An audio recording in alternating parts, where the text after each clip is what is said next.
Hello dear student, welcome to Banga academy and welcome to another video. তো দেখো আজকে থেকে আমরা তোমাদের হচ্ছে বায়োলজি ক্লাস শুরু করছি। তো দেখো বায়োলজি এটা হচ্ছে ফার্স্ট ক্লাস। এটাতে আমরা বেসিক্স সম্পর্কে আলোচনা করব, কিভাবে বায়োলজি এসে কোথা থেকে শুরু হয়েছে সেইগুলো নিয়ে আলোচনা করব। আর দেখো তারপরে আমরা কি কি পড়বো, সিলেবাস সম্পর্কে ধারণা নেব। তারপরে আমরা আজকের ক্লাসে মানে যেখান থেকে শুরু করব সেই টপিকটা সম্পর্কে কিছুটা পড়বো। দেন আমরা নেক্সট ক্লাস থেকে অ্যাজ ইউজুয়াল ক্লাস যেমন হয় প্রথম থেকে তেমন করবো। ওকে, তো দেখো বিশেষ করে আমরা এটা জিএনএম এএনএম নার্সিং ফোকাস করে যেহেতু ক্লাসটা করাচ্ছি, তো বায়োলজিটা সেই লেভেলেই পড়ানো হবে তোমাদেরকে।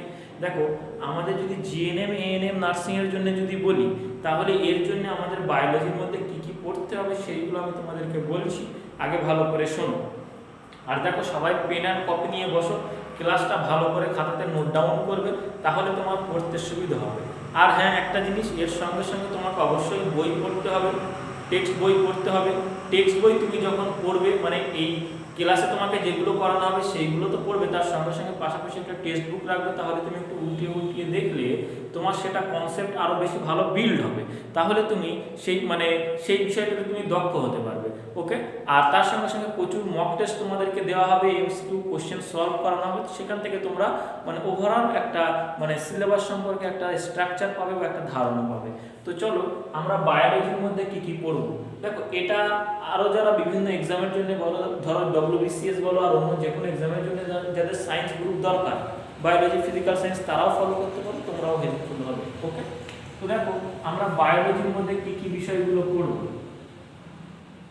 দেখো বিশেষ করে আমরা যদি এক্ষুনি আমাদের হাতের কাছে বই দেখি, 9-10 বই, ক্লাস 9-10 বইতে যতটা সিলেবাস আছে, যে যে টপিক চ্যাপ্টারগুলো আছে সবগুলো আমাদের সুন্দর করে পড়তে হবে।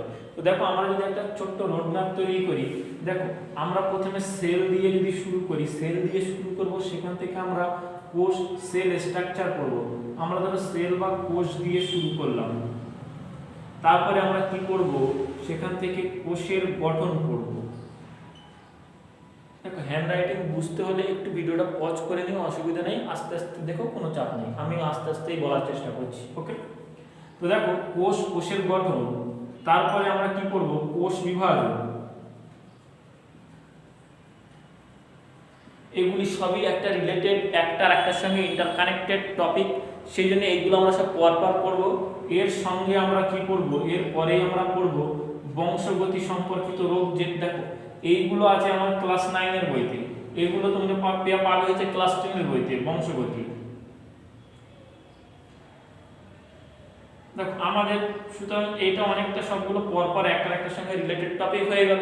তারপরে আমরা আসবো আরও বিভিন্ন যে সমস্ত টপিকগুলো আছে, যেমন ফিজিওলজি পার্ট যেটা আছে, সেই সমস্ত হিউম্যান ফিজিওলজি বলো, প্লান্ট ফিজিওলজি বলো, যার মধ্যে ফটোসিনথেসিস আছে তোমাদের, তারপরে ওই যে সমস্তগুলো আছে আরও হিউম্যান ফিজিওলজিটা বেশি করে আছে, সেইগুলো আমরা সব পরপর করে চ্যাপ্টার ওয়াইজ ধরে ধরে সুন্দর করে আমরা টপিক ওয়াইজ পড়বো। ওকে, আর দেখো কিছু পার্ট আছে যেগুলো, যেমন দেখো ওই এনভায়রনমেন্টাল সায়েন্স, পরিবেশ ও তার সম্পদ, এরকম টাইপের যে চ্যাপ্টারগুলো আছে, ওগুলো আমরা ক্লাস দেবো ঠিকই, কিন্তু ওর জন্য একটা ক্লাসই যথেষ্ট, দুটো ক্লাসই যথেষ্ট। তার সঙ্গে তোমাদেরকে ম্যাটেরিয়াল দেওয়া হবে, তোমরা সেগুলো অবশ্যই ফলো করো।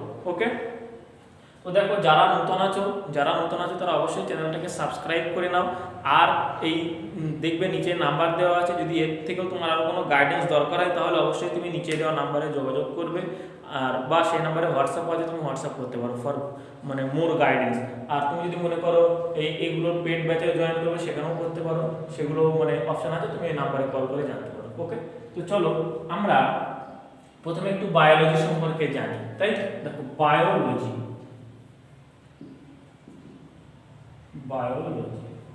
দেখো বায়ো মানে কি, বায়ো মানে তোমার হচ্ছে, বায়ো পাতার মানে হলো জীব, আর এটা লজি পাতার মানে হলো বিদ্যা। কোনো কিছু নিয়ে পড়াশোনা, সেখানে যে টার্মটা ইউজ করা সেটা তোমার হচ্ছে লজি। যেমন যে কোনো জিনিস নিয়ে যে আমরা পড়াশোনার কথা বলি না কেন, সেটা হচ্ছে লজি। যেমন দেখো জুওলজি, ফিজিওলজি এক্ষুনি তোমাদের বললাম, ঠিক আছে, সমস্ত কিছু।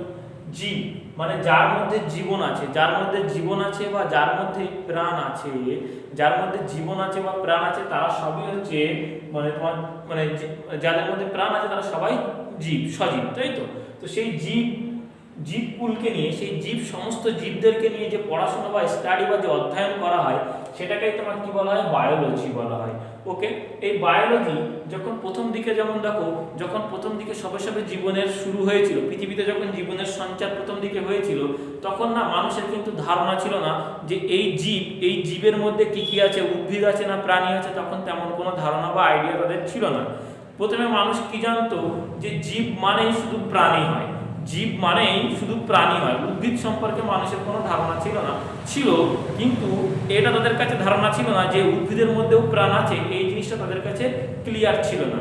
ওকে, ওই জন্যে প্রথম দিকে এই বায়োলজি মানেই আমরা কি বুঝতাম, বায়োলজি মানেই আমরা বুঝতাম প্রাণীবিদ্যা বা জুওলজি, জুওলজি বা প্রাণীবিদ্যা বুঝতাম। ক্লিয়ার? প্রথম দিকে আমরা বায়োলজি মানেই কি বুঝতাম, বায়োলজি মানে আমরা বুঝতাম প্রাণীবিদ্যা। কারণ দেখো তখনও পর্যন্ত জানতে পারিনি যে উদ্ভিদের প্রাণ আছে, সুতরাং তাদেরকে সজীবের মধ্যে আমরা বা জীবের মধ্যে কনসিডার করতাম না। ওকে, তো দেখো প্রথম দিকে ইনিশিয়াল দিকে বায়োলজি নিয়ে যিনি সব থেকে বেশি কাজ করেছিলেন বা যিনি সব থেকে বেশি গুরুত্বপূর্ণ ইনফরমেশনগুলো প্রোভাইড করেছিলেন, তার নাম হচ্ছে অ্যারিস্টটল। অ্যারিস্টটল আমরা জানি তিনি একজন দার্শনিক। ওকে, তিনি অবশ্যই একজন দার্শনিক, তার পাশাপাশি তিনি একজন মানে সায়েন্টিস্টও ছিলেন। ওকে, তো তিনি অনেক সেই সময় মানে তত্ত্ব দিয়েছিলেন, অনেক কিছু ধারণা দিয়েছিলেন বায়োলজি সম্পর্কে ইনিশিয়াল ডেজে। সেই জন্য তোমার কি হয়, father of biology, father of biology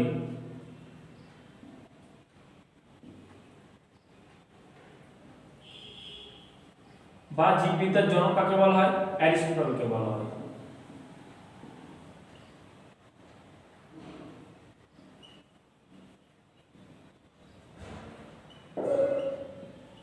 অ্যারিস্টটলকে বলা হয়। দেন দেখো প্রথম দিকে আমাদের তো ধারণা ছিল বায়োলজি মানে জীব মানেই হচ্ছে প্রাণী, তাই তো, বায়োলজি মানে তোমার হচ্ছে জুওলজি বা প্রাণীবিদ্যা, এটা আমরা জানতাম প্রথম থেকে আমরা এটাই জানতাম। তো সেই জন্য উনি যে কাজটা করেছিলেন সমস্ত কাজটাই প্রাণীদের উপরেই করেছিলেন বা জুওলজি নিয়েই করেছিলেন। তো সেই জন্য এই প্রাণীবিদ্যা জুওলজির জনক কাকে বলা হয়, জুওলজির জনক কাকে বলা হয়, অ্যারিস্টটলকেই বলা হয়। সুতরাং দেখো জুওলজি বা এই জুওলজি বা প্রাণীবিদ্যার জনককে অ্যারিস্টটল, যিনি হচ্ছে প্রাণীবিদ্যা এই জীববিদ্যার জনক বা বায়োলজির জনক, তিনি হচ্ছে জুওলজি বা প্রাণীবিদ্যার জনক। এরপরে দেখো আমাদের মানে বাঙালি সায়েন্টিস্ট, হ্যাঁ, জগদীশ চন্দ্র বসু, উনি বিভিন্ন মানে পরীক্ষা নিরীক্ষা করলেন উদ্ভিদের উপরে, হ্যাঁ, আর্ক ইন্ডিকেটর বা এই সমস্ত আরো এরকম যন্ত্র আবিষ্কার করলেন যেগুলো দিয়ে তোমার দেখানো যায় যে উদ্ভিদেরও প্রাণ আছে, উদ্ভিদের বৃদ্ধি হয়। তারপরে এই সমস্তগুলো উনি যখন দেখালেন তখন সবাই বিশ্বাস করলো যে না, উদ্ভিদেরও প্রাণ আছে, তাহলে উদ্ভিদকে এই জীবকুলের মধ্যে তোমার হচ্ছে কনসিডার করতে হবে।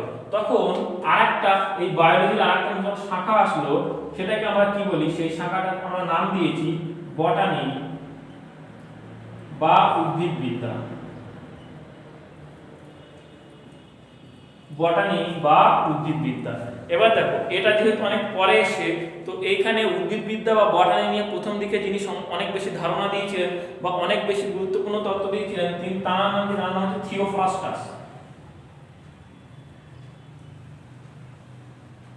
সবাই একবার স্পেলিংটা একটু চেক করে নিও, পারবে মনে হচ্ছে ঠিকই আছে, তবু একবার জাস্ট দেখে নিও, থিওফ্রাস্টাস।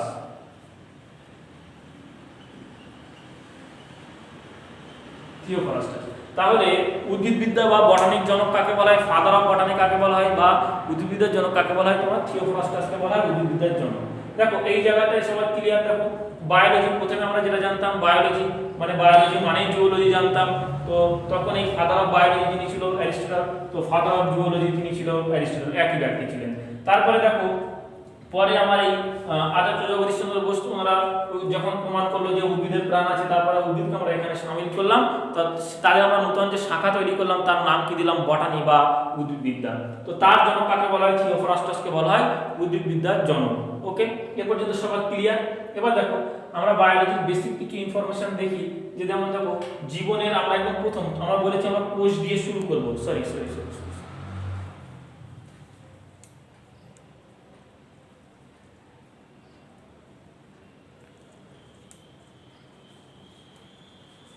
দেখো আমরা বলেছি যে কোষ দিয়ে শুরু করব। তো দেখো আমরা আস্তে আস্তে সেই দিকে এবার এগোই, যে দেখো কোষ কি জিনিস বলো তো দেখি। কোষ কি তোমরা সবাই পড়েছো, 8, 9-এ পড়েছো তোমরা, এগুলো ছোট ক্লাসে আরো পড়েছো যে কোষ কি জিনিস। দেখো আমি এই দিকটা একটু পরিষ্কার করলাম, তোমরা আশা করি খাতাতে লিখে নিয়েছো। কোষ, দেখো জীবদেহের প্রথমে ধারণা কি ছিল যে জীবদেহের গঠনগত একক হচ্ছে কোষ, জীবদেহের গঠনগত একক হচ্ছে কোষ, শুধুমাত্র এই ধারণা ছিল। কিন্তু না, পরে দেখা গেল যখন যখন কোষ তত্ত্ব আসলো, কোষ তত্ত্বের জনক কার মানে কে সেগুলো বলছি পরে, আমি এক একটা করে আসছি পরপর তখন বলছি। দেখো প্রথমে ধারণা ছিল কোষ হচ্ছে জীবদেহের শুধুমাত্র গঠনগত একক, কিন্তু না, পরে এটা চেঞ্জ হয়ে কি হলো যে জীবদেহের শুধু গঠনগত নয় কার্যগত একক, জীবদেহের গঠনগত শুধু নয়, গঠনগত ও কার্যগত একক হলো তোমার কোষ। মানে শুধুমাত্র জীবদেহ তৈরি করতে কোষ হেল্প করছে সেটা না, জীবদেহের মধ্যেকার কাজ বা ফাংশনগুলোতেও একমাত্র মানে গুরুত্বপূর্ণ ভূমিকা পালন করছে কে? কোষ। সেই জন্য কোষকে বলা হয় জীবদেহের গঠনগত কার্যগত একক। এবার দেখো কোষ কে আবিষ্কার করে, কোষ কে আবিষ্কার করেছিল? তোমরা সবাই নাম শুনেছো যে রবার্ট ব্রাউন। রবার্ট ব্রাউন কি করেছিল, উনি ওই কর্কের ছিপি মানে বোঝো ওই সেই হোমিওপ্যাথি ওষুধের টাইপের যে ছিপিগুলো হয় ওইগুলো অনেকটা কর্কের মানে যেগুলো আগেকার দিনে থাকতো সেরকম বাক্সের মধ্যে থাকতো, কাঠের বাক্সের মধ্যে। তো ওইগুলো তোমার হচ্ছে কর্কের ছিপি থেকে মানে ওইখান থেকে একটা সেল নিয়ে তখন ওই কি আবিষ্কার করেছিল রবার্ট হুক। এবার দেখো উনি একটা ওই অণুবীক্ষণ যন্ত্র আবিষ্কার করেছিল, সেটার মাধ্যমে পরীক্ষা নিরীক্ষা করতে করতে উনি দেখেছিলেন এবং দেখে এরকম একটা জিনিসকে দেখেছিলেন, দেখে সেটা বলেছিলেন যে সেটা হচ্ছে কোষ। ওকে, সেটা হচ্ছে তোমার কোষ। তাহলে কোষ তোমার কি আবিষ্কার করেছিল? বিজ্ঞানী হচ্ছে রবার্ট হুক। তিনি কোথা থেকে কোষ আবিষ্কার করেছিল? কর্কের ছিপি থেকে। লিখে দেবো, আর লিখছি না। ওকে, দেখো তো এই কোষটা কেমন কি ছিল? ওটা দেখো একটা কর্কের ছিপি, ওটা কি একটা মৃত জিনিস, ওটা একটা জড় বস্তু। তাহলে এই যে কোষ আবিষ্কার করেছিল এই কোষটা কি ছিল? এই কোষটা ছিল যে মৃত কোষ। এই কোষটা তোমার কি ছিল? এই কোষটা হচ্ছে মৃত কোষ। তাহলে তোমার এক্সামে যদি জিজ্ঞেস করে সবার প্রথম কোষ কে আবিষ্কার করেছিল বা প্রথম কে কোষ আবিষ্কার করেছিল, তুমি অবশ্যই অ্যানসার দেখবে যে যদি রবার্ট হুক থাকে তুমি বলবে রবার্ট হুক। যদি তোমার কোনো কিছু মেনশন না করে দেয়, যে সজীব না মৃত মেনশন না করলে, তোমাকে যদি এক্সামে জিজ্ঞেস করে যে কোষ কে আবিষ্কার করে, তুমি কি বলবে? যে রবার্ট হুক কোষ আবিষ্কার করেছিল। ওকে, কিন্তু দেখো তোমার এক্সামে যদি বলে মৃত কোষ কে আবিষ্কার করে, তাও তুমি কি বলবে? যে রবার্ট হুক আবিষ্কার করেছিল, কোনো ভুল নেই তাতে। কিন্তু তোমার কালকে কোনোদিন এক্সামে যদি জিজ্ঞেস করে যে সজীব কোষ কে আবিষ্কার করেছিল, তখন তুমি কি বলবে? দেখো তখন তুমি আর রবার্ট হুক বললে কিন্তু তোমার অ্যান্সার আর কারেক্ট হবে না। কারণ দেখো এরপরে সজীব কোষ আবিষ্কার করেছিল কে?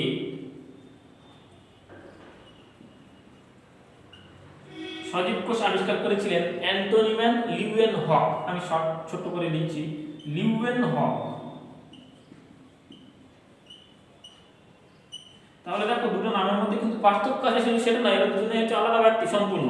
দেখো রবার্ট হুক তোমার কি করেছিল? সর্বপ্রথম কর্কের ছিপি থেকে কোষ আবিষ্কার করেছিল, সেই কোষটা কি ছিল? মৃত কোষ। আর তারপরে দেখো সজীব কোষকে আবিষ্কার করেছিল অ্যান্টনি ম্যান লিউয়েনহক। তাহলে তোমার এক্সামে যদি কোনোদিন মেনশন করে দেয় যে সজীব কোষকে আবিষ্কার করেছিল, তুমি কি বলবে অ্যান্সার? যে লিউয়েনহক। ওকে, এই পর্যন্ত সবাই ক্লিয়ার? দেখো আমি যেহেতু এটা ভিডিও, তোমরা আগে পেছনে করে টেনে টেনে দেখতে পারবে, ওই জন্য আমি কিন্তু আর রিপিট করছি না এই জিনিসগুলো। নয়তো এইগুলো কিন্তু ক্লাসে রিভিশন করে পড়ানো উচিত, যে দেখো আবার প্রথম থেকে বলো, আবার প্রথম থেকে বলো। এরকম ভাবে যদি তোমাদেরকে পড়ানো হয় তাহলে তোমাদের হচ্ছে এইগুলো ক্লাসে বসেই মুখস্থ হয়ে যাবে। কিন্তু দেখো সেইটা যদি আমি করি আননেসেসারি অল্প কন্টেন্টে ভিডিও অনেক লম্বা হয়ে যাবে, ওই জন্য আমি সেটা করছি না। তোমরা কি করবে? এইটাই বারবার এদিক ওদিক করে টেনে টেনে তখন দেখবে এই ভিডিওটাই, মানে তাহলে তোমাদের এই একইবার রিপিট হয়ে যাবে। ওটাকে এইগুলো আবার আমার প্রথম থেকে বলা উচিত, যে ধরো বলো যে বায়োলজি, ফাদার অফ বায়োলজি কাকে বলা হয়? বায়োলজির দুটো ব্রাঞ্চ ছিল, একটা জুওলজি, একটা বটানি। ফাদার অফ জুওলজি কাকে বলে? ফাদার অফ বটানি কাকে বলে? তারপর দেখো জীবদের গঠনগত কার্যগত একক কি, এরকম ভাবে বললে তোমাদের সব বসে বসে মুখস্থ হয়ে যাবে। কিন্তু সেটা আমি আর করছি না, তোমরা নিজেরা করে নিবে। ওকে, এবার দেখো যে কোষ এবার দেখো আমরা যে জানলাম যে জীবদের গঠনগত কার্যগত একক কি। দেখো আমাদের সবসময় না মানে প্রথম কোনো কিছু জানলেই সেই সম্পর্কে ধারণা হয় এর সব থেকে মানে যেরকম জানি যে সব থেকে বড় লোককে, সব থেকে গরিব মানুষকে, এইসব জানার যেমন আমাদের ইচ্ছা হয়, তেমনই এই কোষ সম্পর্কে যে জেনেছি, এবার আমাদের মনে কি আসবে? যে সব থেকে বড় কোষ, সব থেকে ছোট কোষ, এইসব সম্পর্কে আমাদের মনে সব প্রশ্ন আসতে শুরু করবে। ঠিক আছে, তো দেখো তো অবশ্যই সে প্রশ্ন আসলে তার অ্যান্সার তো খুঁজে বের করতে হবে। কি দেখো সব থেকে তাহলে বড় কোষ, সব থেকে বড় কোষ, সব থেকে বড় কোষের নাম কি? দেখো তোমরা যদি বাড়িতে ডিম খেয়ে থাকো, ডিম দেখবে এগ ইটসেলফ একটা সিঙ্গেল সেল, বুঝেছো? Egg itself a single cell. দেখো তার মধ্যে দেখবে তোমার যেটা কুসুম বলো, হ্যাঁ দেখো তার মধ্যে নিউক্লিয়াস থাকে, তার মধ্যে প্লাজমা থাকে, তার মধ্যে তোমার হচ্ছে তার বাইরে পর্দা থাকে, নিউক্লিয় পর্দা। দেখবে সেদ্ধ ডিম ছাড়াতে গেলে ওর মধ্যে দেখবে তোমার ইয়ে থাকে, ওই পাতলা পাতলা একটা ইয়ে থাকে, বুঝেছো কি বললাম? ওইটা যখন ডিম ভালো সেদ্ধ নয় তখন বোঝা যায়। দেখো তাহলে সব থেকে বড় কোষ সেরকম কোনো ডিমই হবে, এগই হবে। তো দেখো যেটা আমরা ভিজিবল একটা কোষ এরকম দেখতে পাচ্ছি চোখে, তাহলে সব থেকে বড় কোষ কি, যেটা সব থেকে বড় ডিম কি, উট পাখির ডিম বা অস্ট্রিচ এগ, এটা হচ্ছে সব থেকে বড় কোষ। সব থেকে বড় কোষ তাহলে তোমার কি হচ্ছে, উট পাখির ডিম। উট পাখির ডিম হচ্ছে তোমার সব থেকে বড় কোষ। ওকে, তাহলে সব থেকে বড় কোষ কি, উট পাখির ডিম। এবার দেখো তাহলে সব থেকে ছোট কোষ, সব থেকে ছোট কোষ তোমার কি, মাইকোপ্লাজমা গ্যালিসেপ্টিকাম। Mycoplasma gallisepticum.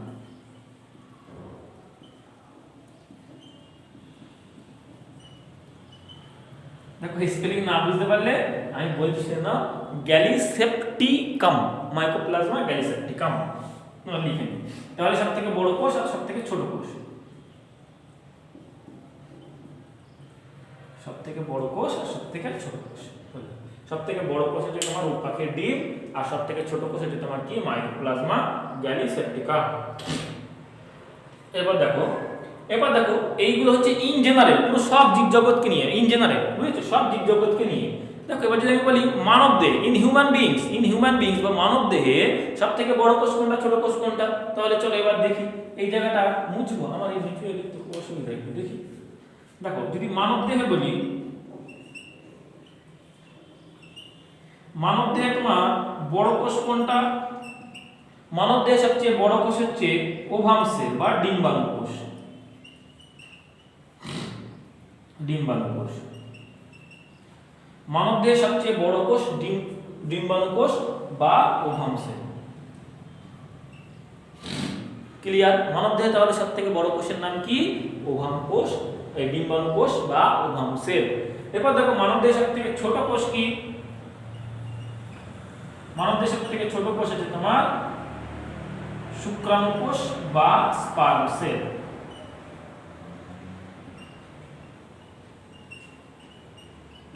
শুক্রাণু কোষ বা স্পার্ম সেল মানব দেহের হচ্ছে সব থেকে ছোট কোষ। মানে দেখো যেটা মানব দেহের মধ্যে অবস্থিত সব থেকে ছোট কোষ সেটা হচ্ছে স্পার্ম সেল, আর সব থেকে বড় কোষ হচ্ছে তোমার ওভাম সেল। ওকে, এবার দেখো যদি বলি সব থেকে লম্বা বা দীর্ঘতম কোষ, ইন জেনারেল মানব দেহ বলতে পারো, ইন জেনারেল বলতে পারো, দীর্ঘতম কোষ, সব থেকে লম্বা কোষ, একটা সিঙ্গেল কোষ সব থেকে লম্বা কি কোষ, সেটা হচ্ছে তোমার স্নায়ু কোষ বা নার্ভ সেল। দীর্ঘতম কোষ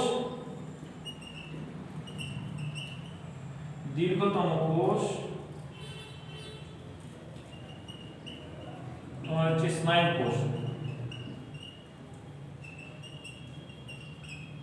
স্নায়ু কোষ বা নার্ভ সেল।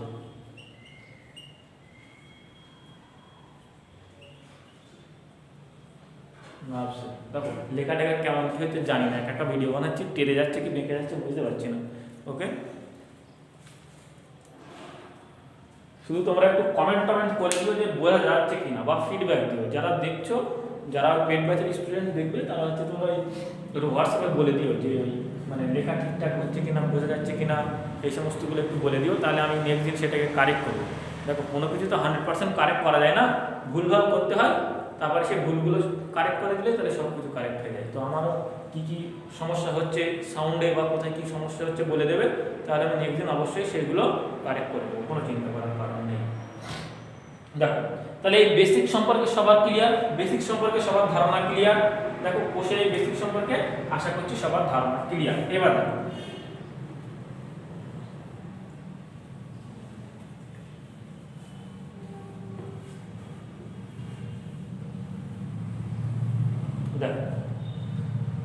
দেখো সবার আগে আসি কোষের একদম জাস্ট আমি একটা প্রথমে হালকা ফুলকা আইডিয়া দিই, একদম জাস্ট এটা তোমরা জানো সবাই যে কোষ কেমন হয়।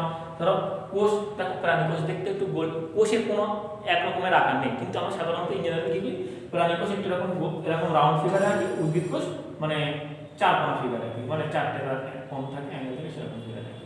কিন্তু কোষের বিভিন্ন রকম হয়, কোষ এরকম গোল হয়, লম্বা হয়, তারপরে সুচালো হয়, তারপরে এরকম বিভিন্ন শেপের কোষ হয়। ঠিক আছে, তো এইটা যদি আমি একটা প্রাণী কোষ ধরি, তা এর দেখো সাধারণত এরকম থাকে, এর ভেতরে ধাত্র থাকে বা এটাকে কি বলে প্লাজমা, প্লাজমা। আর এর মাঝখানে কি থাকে, একটা ঘন জায়গা থাকে, ঘন জায়গা থাকে পর্দাবৃত, যেটাকে আমরা কি বলি nucleus.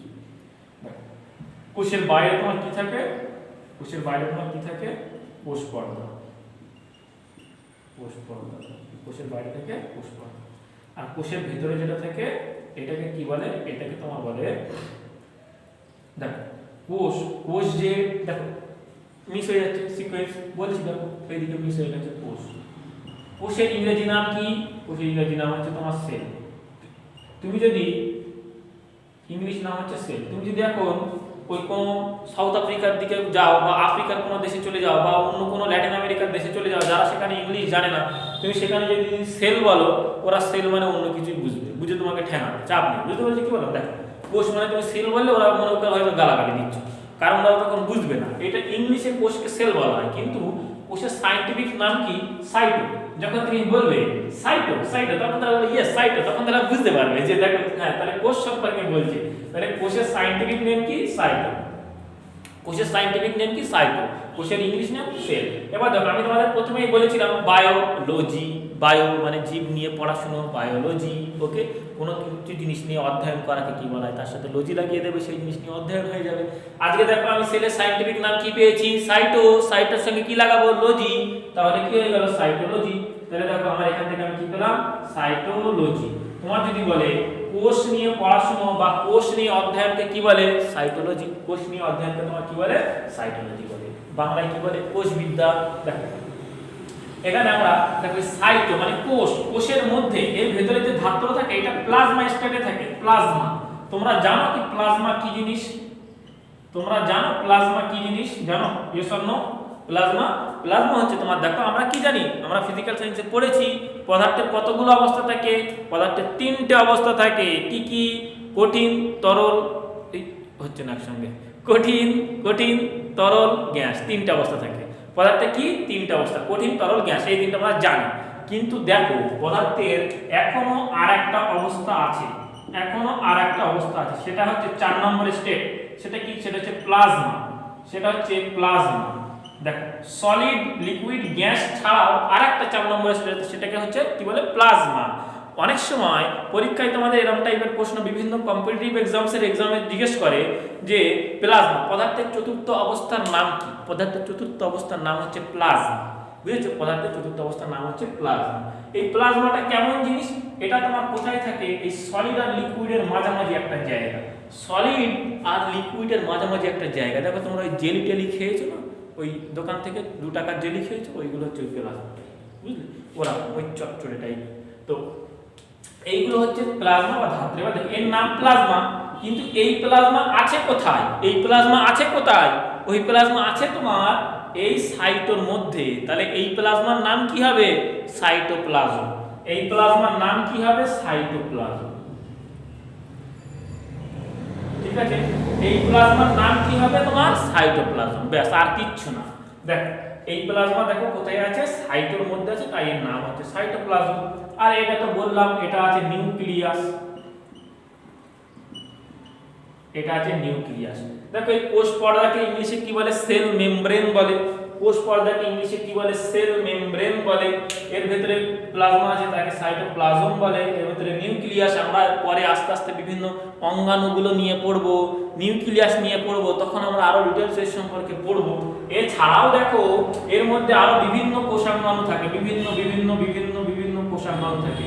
Mitochondria, Golgi body, endoplasmic reticulum, ribosome, lysosome, vacuole, plastid, centrosome, এরকম প্রচুর কোষাঙ্গ এর মধ্যে থাকে।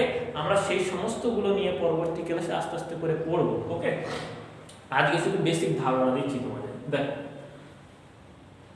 যা কি বলছিলাম, মিস আউট হয়ে গেল। দেখো তাহলে এই জায়গাতে বলছিলাম, দেখো এর মধ্যে যে প্লাজমা থাকে, দেখো এখানটাতে দেখো যেটা মিস হয়ে গেছিল। দেখো কোষের মধ্যে বাইরে যেটা আছে সেটাকে কি বলে, সেল মেমব্রেন বা কোষ পর্দা বলে। আর এই জায়গাতে একটা ট্রিকি পার্ট আছে, তোমরা অনেক সময় বইতে পড়েছো বা ক্লাসে স্যারের কাছে শুনেছো যে প্রোটোপ্লাজম। এবার বলো প্রোটোপ্লাজম জিনিসটা কি। প্রোটোপ্লাজম অনেকে মনে করে সাইটোপ্লাজম, প্রোটোপ্লাজম, কিন্তু না, এই জায়গা থেকে একটুখানি কনসেপচুয়াল ব্যাপার আছে, এই জায়গাতে একটুখানি গন্ডগোল আছে। দেখো তোমার এই নিউক্লিয় পর্দা, এই যে নিউক্লিয় পর্দা, এই পর্দার মধ্যে যা আছে, পর্দার মধ্যে তোমার যা আছে, নিউক্লিয়াস সমেত প্লাজমা সমেত মোটামুটি পর্দার মধ্যে তোমার যা আছে সব সমেত কি বলা হয় তোমাকে, সেটাকে বলা হয় প্রোটোপ্লাজম। সেটাকে বলে তোমার হচ্ছে প্রোটোপ্লাজম। তাহলে দেখো নিউক্লিয় পর্দার ভেতরে যা আছে, নিউক্লিয় পর্দার ভেতরে যা আছে সব হচ্ছে তোমার প্রোটোপ্লাজম। ঠিক আছে, তার মানে দেখো আমার প্রোটোপ্লাজম মানে কি থাকছে এর মধ্যে, প্রোটোপ্লাজম মানে এর মধ্যে থাকছে হচ্ছে সাইটোপ্লাজম প্লাস নিউক্লিয়াস,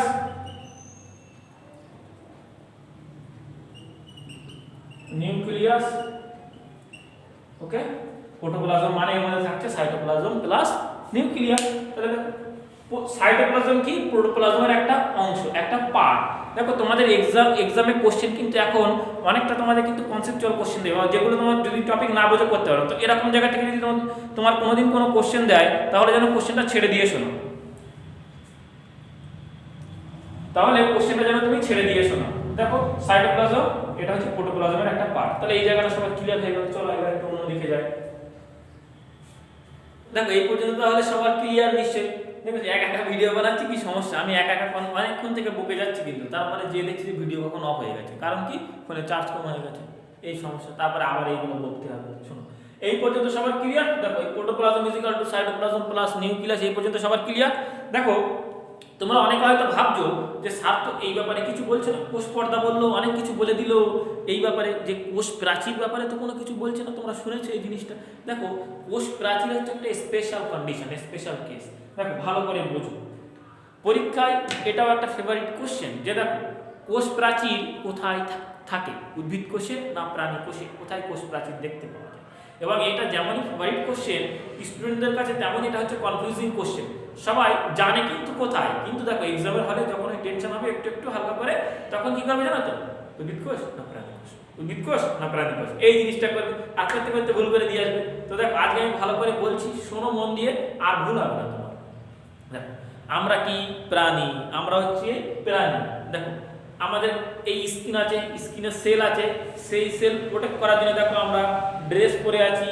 দেখো শীতকালে দেখো ঠান্ডা লাগবে, তার জন্য অনেক মোটা মোটা ড্রেস পরে নেবো, আরো মোটামুটি এরকম, তাই তো। দেখো বর্ষাকালে কি এর উপরে আবার একটু রেনকোট চাপিয়ে নেবো, যাতে মানে বৃষ্টিতে না ভেজে আমার সেলগুলো। ওকে, দেখো প্রাণী আর কাদের বলবে, কুকুর, গরু, ছাগল, ভেড়া, যাই বলো, সবার দেখবে অ্যাকচুয়াল যে স্কিন, অ্যাকচুয়াল যে সেল, সেটা কখনো প্রকৃতিতে এক্সপোজ হয়ে থাকে না, তার উপরে দেখবে লোম থাকে, লোম থাকে। তুমি আর কার কথা বলবে, বাড়িতে মুরগি ঘুরে বেড়ায়, মুরগি দেখেছো রান্না করার আগের অবস্থায় যখন পালক টালক ছাড়ানো হয়ে যায়, একদম পুরো মানে নেড়া লাগে মুরগি, একদম ওটাই হচ্ছে ওর অ্যাকচুয়াল স্কিন, সেল ওখানে আছে। কিন্তু দেখো এটাকে প্রোটেক্ট করার জন্য কি বাইরে দেখবে এতটা করে লেয়ার থাকে, কি পালক। এইগুলো আমাদের পড়তে হবে পরে, যে পায়রার ক্ষেত্রে পায়রার কত রকমের পালক থাকে, ডানায় কি পালক থাকে, তাদের লেজে কি পালক থাকে, সেগুলো ইম্পর্টেন্ট এক্সামের জন্য, তো তখন পড়বো সেইগুলো। দেখো তাহলে আমি কি বলছি, প্রাণী যত যা আছে তাদের সেলের বাইরে প্রোটেক্টিং কিছু না কিছু আছেই অলওয়েজ, মানে প্রোটেক্টিং তাদের সেলকে, তাদের বাইরের আউটার সেলকে প্রোটেক্ট করার জন্য বাইরে কিছু না কিছু আছে। কিন্তু দেখো উদ্ভিদের তেমন কিচ্ছু নেই, উদ্ভিদ পুরোপুরি প্রকৃতিতে এক্সপোজ, পরিবেশে এক্সপোজড হয়ে আছে। সেই জন্য আবার দেখো তুমি এখন ফোনে কথা বলতে বলতে যাচ্ছ কারোর সঙ্গে, তোমার খুব রাগ হয়েছে, তুমি তখন কি করবে, পাশে একটা ছোট গাছ দেখতে পেয়েছো, দিয়েছো তাতে একটা মানে ফুটবলের শট মেরে, একদম পুরো গুড শট মেরে দিয়েছো তুমি সেটাতে। দেখো সেইটাও তো উদ্ভিদদেরকে সহ্য করতে হবে, তোমার সেই রাগটাও সহ্য করতে হবে। সেই জন্য দেখো তারা যাতে প্রকৃতির এই জিনিসগুলোর সঙ্গে মানিয়ে নিতে পারে, দেখো তাদের উপরে বৃষ্টি পড়ছে, রোদ লাগছে, কত কিছু হচ্ছে, সেই জিনিস যাতে মানিয়ে নিতে পারে, তাই তাদের যে কোষ, তাদের যে সেল, তার বাইরে এক্সট্রা তোমার একটা প্রোটেক্টিং এলিমেন্ট থাকে, সেইটাকে কি বলা হয়, সেটাকে বলা হয় সেল ওয়াল, সেল ওয়াল, কোষ প্রাচীর। দেখো পর্দা কি একটা রকম পাতলা জিনিস, একটুখানি ঘা দেবে ভেঙে বেরিয়ে যাবে, তাই তো। দেখো ওয়াল, দেখো এই বোর্ডের পেছনে দেখো দেওয়াল আছে, তুমি যতই মারো না কেন এখানে কিচ্ছু হবে না। তাহলে দেওয়াল কি খুবই শক্ত প্রাচীর, এর উপরে তুমি মারলে তার কিছু হবে না। তাহলে দেখো এইগুলো তোমাদের আমি মনে রাখার জন্য বলছি, ওকে? তো দেখো তাহলে প্রাচীর কোথায় থাকে বা ওয়াল কোথায় থাকে? উদ্ভিদ কোষে, কারণ ওরা মানে পরিবেশে এক্সপোজ হয়ে থাকে, সেই জন্য ওদের দরকার লাগে তোমার প্রাচীর বা ওয়াল, কিন্তু প্রাণী কোষের প্রাচীর বা ওয়াল দরকার লাগে না। তাহলে তোমার কোষ প্রাচীর বা সেল ওয়াল কোথায় থাকে? সেল ওয়াল থাকে হচ্ছে উদ্ভিদ কোষে। এবার বলো কোষ পর্দা কোথায় থাকে? বলো কোষ পর্দা কোথায় থাকে? প্রাণী কোষে না, কোষ পর্দা সব জায়গাতেই থাকে। কোষ পর্দা দুটো কোষেই থাকে। উদ্ভিদ কোষেও দেখো ভেতরে থাকে কোষ পর্দা, তার বাইরে থাকে মোটা কোষ প্রাচীর বা সেল ওয়াল। এর ভেতরে দেখবে, এর ভেতরে তোমার থাকে হচ্ছে কোষ পর্দা, আর এর বাইরে থাকে মোটা প্রাচীর সেল ওয়াল। তাহলে আজকের পর থেকে কি আর ভুল হবে কোনোদিন যে কোষ প্রাচীর কোথায় থাকে? প্রাচীর প্রাচীর কোথায় থাকে? শক্ত জায়গায় যেখানে মারতে হবে। প্রাচীর কোথায় থাকে? উদ্ভিদ কোষে। প্রাণী কোষে কি থাকে? প্রাণী কোষের বাইরে কোষ পর্দা থাকে। সিম্পল জিনিস হয়ে গেল। চলো এই পর্যন্ত সবার আশা করি ক্লিয়ার। আজকে তোমাদের এই যে টপিকটি এবার বলছি, জাস্ট ছোট্ট একটা টপিক, কোষের মানে ভাগ, সেইগুলোই, এটাই আজকে আমাদের লাস্ট এখানেই ক্লাস। ওকে, নেক্সট দিন আবার আমাদের নেক্সট পর থেকে শুরু করবো। দেখো কোষ কত রকমের হয়? কোষ কত রকমের হয় তোমরা জানো? কত রকমের বলো? এক্ষুনি সবাই লাফিয়ে লাফিয়ে বলো কত রকমের হয় কোষ? কোষ দু রকমের হয়, প্রোক্যারিওটিক কোষ, ইউক্যারিওটিক কোষ, তাই এই দু রকমের হয়। কিন্তু দেখো দু রকম তো হয়, তার সাথে সাথে আর একটা রকম আছে কি? সেটা হচ্ছে মেসোক্যারিওটিক রোগ, মানে মেসোক্যারিওটিক কোষ বা মেসোক্যারিওটিক সেল। সেটা দেখো মিডিলে থাকে, সেটা হচ্ছে মিডিল ম্যান। একটা হচ্ছে প্রোক্যারিওটিক, সেটা হচ্ছে অনুন্নত। যদি তুমি এই জিনিসটা একদম, আমি খুব একটা ভালো শুনেছি এক জায়গাতে, যে দেখো এটা খুব মানে আমার বেশ ভালো লেগেছে। দেখো একটা হচ্ছে তোমার গরিব মানুষ বা হচ্ছে দরিদ্র, আর একটা মধ্যবিত্ত, আর একটা বড় লোক, ঠিক আছে? যেমন দেখো গরিব মানুষ বা দরিদ্র কি? Prokaryotic sell, prokaryotic sell, prokaryotic কোষ, এটা হচ্ছে গরিব মানুষ, বা এটা হচ্ছে দরিদ্র, দরিদ্র একদম। এটা দেখো মধ্যবিত্ত,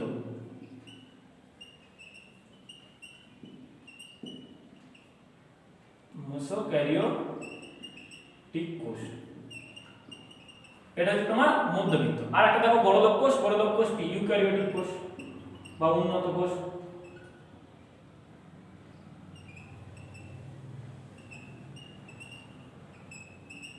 ইউক্যারিওটিক কোষ, ওকে? আমার হ্যান্ডরাইটিং কি জানো তো? সিজনাল ফ্রুটসের মতো, এমনি ভালো না, কিন্তু মাঝে মাঝে একটু বোঝার মতো হয়, ভদ্রস্থ হয় মাঝে মাঝে, কিন্তু মাঝে মাঝে না আর মোটেই বোঝা যায় না। তো একটু কষ্ট করে বুঝো, একটু পস্টাস করে বুঝে নিও।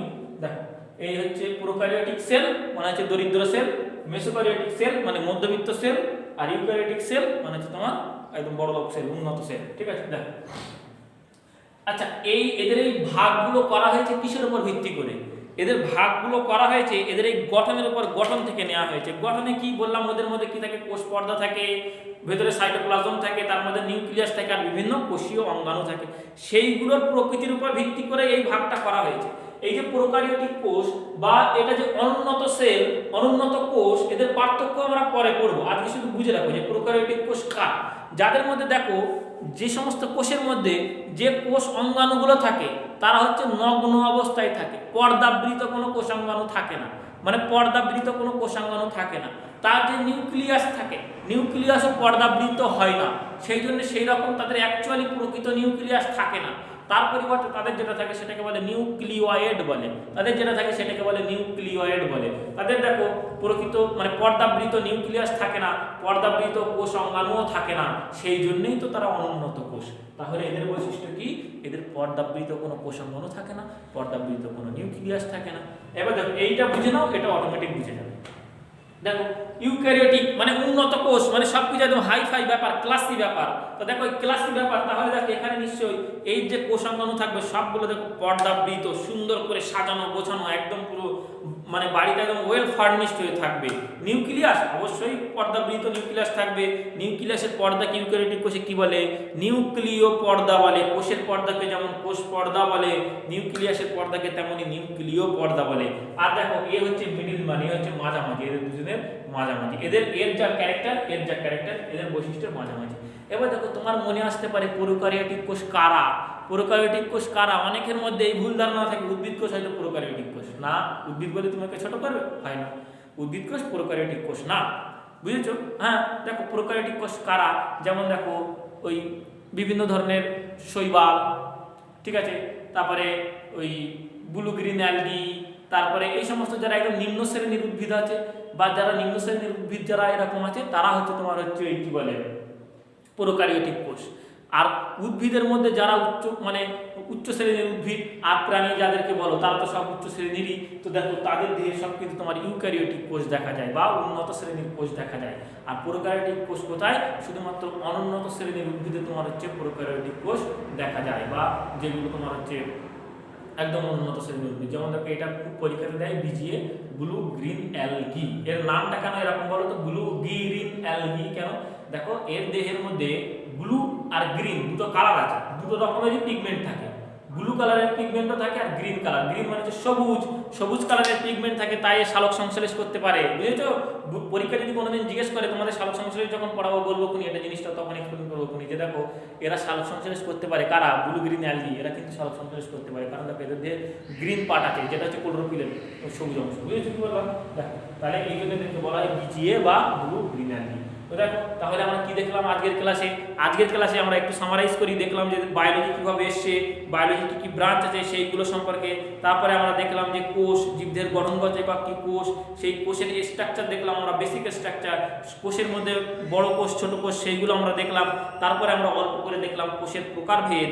দেখো এখনও কিন্তু কোষের আবিষ্কারের বিবর্তন আছে, যে প্রথমে কি আবিষ্কার হয়েছে, তারপরে কি আবিষ্কার হয়েছে, তারপরে কি আবিষ্কার হয়েছে, তারপরে কোষ সম্পর্কে, তারপরে কোষ তত্ত্ব কি জিনিস, সেই জিনিসগুলো আমরা নেক্সট দিনের ক্লাসে অবশ্যই দেখব। আর তোমাদের কিন্তু প্রত্যেক দিন যারা পেড ব্যাচে আছো তোমাদের কিন্তু প্রত্যেক দিন ছোট্ট ছোট্ট করে টেস্ট নেওয়া হবে প্রত্যেক দিন, মানে নেক্সট ক্লাসের আগে অবশ্যই এই টপিকের উপরে আমি 2-4টে কোশ্চেন দিয়ে তোমাদেরকে টেস্ট নেব, ওকে? আর দেখো যারা দেখছো নতুন দেখছো ইউটিউবে, তোমরা মানে চাইলে তোমরা যদি নতুন জয়েন করে দাও তাহলে অবশ্যই চ্যানেলটাকে সাবস্ক্রাইব করে দাও। আর দেখো এই ভিডিওগুলো তোমার ফ্রেন্ডদের সঙ্গে শেয়ার করো। তোমার যারা যারা এরকম এক্সাম দিতে চায়, বিভিন্ন কম্পিটিটিভ এক্সামসের জন্য পড়ছে বা নার্সিং এন্ট্রান্সের জন্য পড়ছে, তাদেরকে অবশ্যই ভিডিওগুলো শেয়ার করো, তাদের হেল্প হবে। আর thank you so much for watching the video. দেখো আজকের ক্লাসটা এই পর্যন্ত, দেখা হবে নেক্সট ক্লাসে।